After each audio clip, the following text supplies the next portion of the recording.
കാരുണ്യ പദ്ധതിക്ക് തുക അനുവദിച്ച് ധനവകുപ്പ്. അധിക വകയിരുത്തലായാണ് 20 കോടി രൂപ അനുവദിച്ചത്. സൗജന്യ ചികിത്സയ്ക്ക് സർക്കാർ എംപാനൽ ചെയ്തിട്ടുള്ള സ്വകാര്യ ആശുപത്രിക്ക് നൽകാൻ തുക വിനിയോഗിക്കും.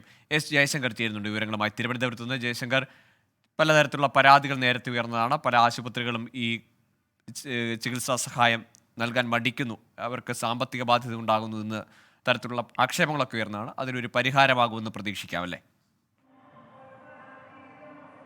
അതായത് ഗോകുൽ, ഈ സ്കീമുമായി ബന്ധപ്പെട്ട ആളുകൾക്ക് പണം ലഭിക്കുന്നില്ലെന്ന വ്യാപക പരാതി ഉയർന്നിരുന്നു. സ്വകാര്യ ആശുപത്രികളും മറ്റും ഈ ഒരു ഘട്ടത്തിൽ ചികിത്സ നൽകാത്തൊരു സാഹചര്യം ഉണ്ടായിരുന്നു. അത്തരം പരാതികൾക്കിടയിലാണ് ഇത്തരത്തിൽ ധനവകുപ്പ് പണം അനുവദിക്കുന്നത്. നിലവിൽ 20 കോടി രൂപയാണ് ധനവകുപ്പ് അനുവദിച്ചിരിക്കുന്നത്. നേരത്തെയും സമാനമായ രീതിയിൽ പരാതി ഉന്നയിച്ചതിന് പിന്നാലെ ധനവകുപ്പ് പണം അനുവദിച്ചിരുന്നു. 30 കോടി രൂപയാണ് നേരത്തെ അനുവദിച്ചത്.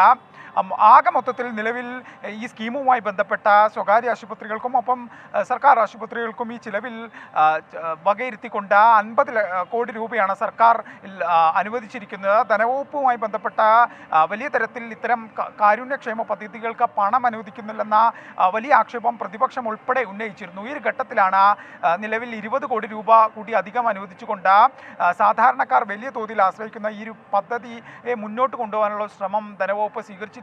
കടുത്ത സാമ്പത്തിക പ്രതിസന്ധിക്ക് ഇടയിലാണ് ഇത്തരത്തിലൊരു തുക മാറ്റിവെക്കുന്നത്. ഈ വിഷയവുമായി ബന്ധപ്പെട്ട് ധനവകുപ്പ് വിശദീകരിക്കുന്നത് നിരവധി ആളുകളുടെ ചികിത്സ മുടങ്ങുന്ന ഒരു സാഹചര്യം ഉൾപ്പെടെ നിലനിൽക്കുന്ന ഒരു സാഹചര്യത്തിലാണ് പ്രത്യേകമായി ഇത്തരത്തിൽ പണം അനുവദിക്കുന്നത്. ഇതുമായി ബന്ധപ്പെട്ട പരാതികൾക്ക് ഒരു പരിധിവരെ ഈ പണം ലഭിക്കുന്നതോടുകൂടി പരിഹാരമാകും.